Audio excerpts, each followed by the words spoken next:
आज हम अपने माँ बाप से माफी नहीं मांग सकते। तकब्बुर, गुरूर, अना। आज से 50 साल के बाद एक जिक्र होगा, एक शबाद हुसैन था, मर गया, कब्र कहां है उसकी, क्या पता कहां मरा था, इतना बुरा इंसान था, न जाने कहां मरा। एक जिक्र होगा, मैं तो आपको क्यों कहूं भाई, मैं अपने आप को कह रहा हूं। जैसे तुम्हारे और मेरे माँ बाप यहाँ रहते थे, कब तक दुनिया में रहोगे, कब तक दिल सख्त बना के रहोगे। एक जगह मैं फातिया में गया तो एक औरत बोली, सैयद साहब इसने जो 1000 लोगों की दावत की है ना, फातिया कराई है, ये मेरा बेटा है। अंदर ले गई मुझे बूढ़ी। मैं कहा फिर?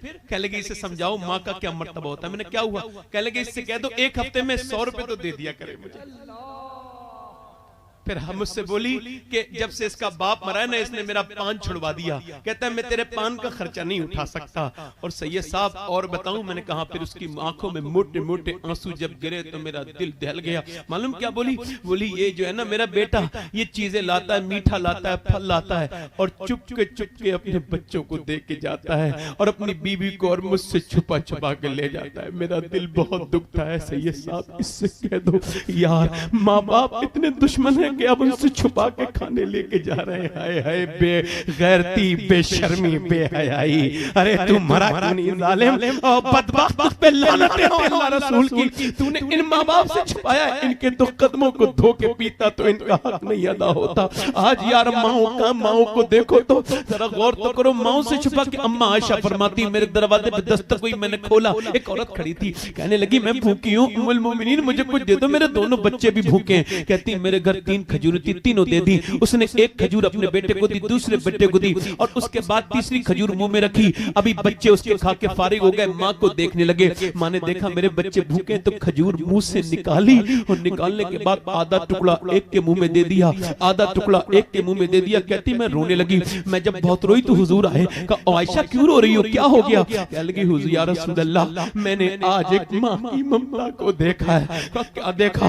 कहा वो खुद तो भूखी थी, मैंने 3 खजूरें दी तो एक खजूर एक बेटे को दे दी, दूसरे को दे दी, और फिर उसने उसके बच्चे भूख की इल्तिजा भरी नजरों से माँ को देखा ना, तो फिर माँ ने अपनी खाईनी मुंह से निकाली और मुस्कुरा के आधी टुकड़ा एक बच्चे के मुंह में दे दिया, आधा टुकड़ा एक के मुंह में दे दिया। मेरे हुजूर रोने लगे। फरमाया आयशा इसी वजह से तो माँ का मर्तबा बुलंद किया है अल्लाह ने।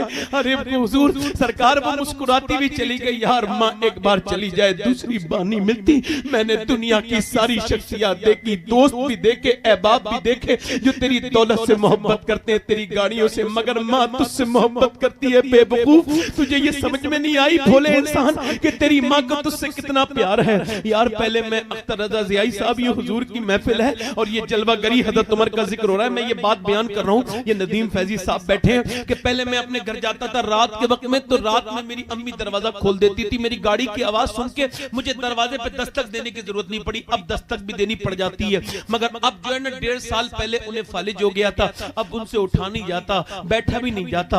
अब मैं उनके पास जाता हूं तो वो जागी रहती है रात में। मैंने एक दिन देखा अम्मी आप रात को सोती नहीं? का सोती तो हूं। मैं कहा फिर का जब तुम्हारी गाड़ी की आवाज आती है बेटा तो मैं जाग जाती हूँ। फिर मेरा हाथ पकड़ के एक दिन मालूम है क्या बोली? कि तुम हुजूर के जलसे में जाते हो, इतनी जाके दुआ कर देना कि मैं इस लायक हो जाऊं कि जब तुम आया करो तो तुम्हारे लिए दरवाजा खोल दिया करूं। अल्लाह अकबर। यार जिसकी मां नहीं है उससे पूछो वो क्या बताता है, जिसका बाप नहीं है उससे पूछो यार तुम्हारे बाप पे कौन कदर करेगा।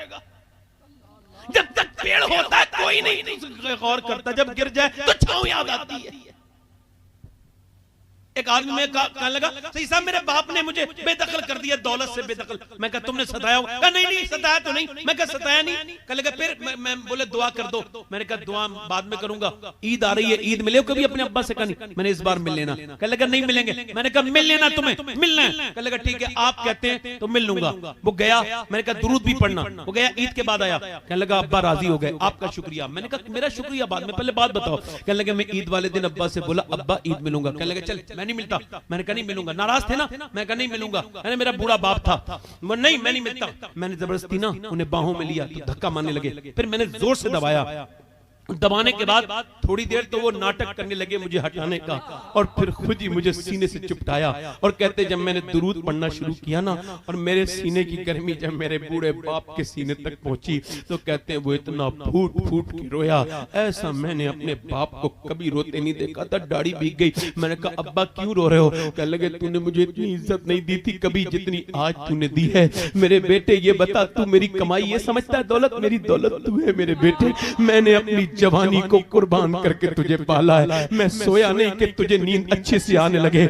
ऐ मेरे बेटे, मेरे लाल, मैं सोया नहीं कि तुझे अच्छे से नींद आ जाए। मैं धूपों में चलता रहा कि तेरे सर पे साया रहे। मैं बरसात में भीगता रहा कि तुझे पानी से कोई तकलीफ न हो जाए। मैंने अपनी जवानी में आग लगा के तेरी जिंदगी में उजाला किया है, मगर तू जवान हुआ तो मुझे आंखें दिखाता तो मुझे तकलीफ होती थी। मेरे बेटे आज तू मुझसे ईद मिला है तो मुझे पता लगा है कि मैं भी औलाद वाला हूँ। मेरे बेटे तू ही मेरी बड़ी कमाई है, मुझे और कुछ नहीं चाहिए। कहते सैयद साहब मैं बड़ा लोगों से ईद मिला था, मगर जब आज बाप से ईद मिलाऊं तो समझाऊं कि बाप क्या होता है। मेरे भाइयों, बाप मर जाएगा तो फिर ठंडी मिट्टी रह जाएगी, कुछ नहीं मिलेगा। फिर कुछ ढूंढते फिरोगे, बाप नहीं मिलेगा। जीते जी बाप के पांव दबाओ, माँ के पांव दबाओ, माँ से मोहब्बत करो, बाप से मोहब्बत करो। अल्लाह अकबर। अजीज लगता था वो मुझे मेरी रगो जान से। ये बात सच है, मेरा बाप कम न था मेरी माँ से। बाप कम नहीं होता है, बाप से मोहब्बत करो। बाबा फरीद कहते हैं अपने बाप का तलवा बगैर किसी कपड़े के चूम लेना ये 1 साल की, ये 7 साल की नफली इबादत से बेहतर है। मगर तुम्हारे अंदर तकब्बुर है तो निकालो।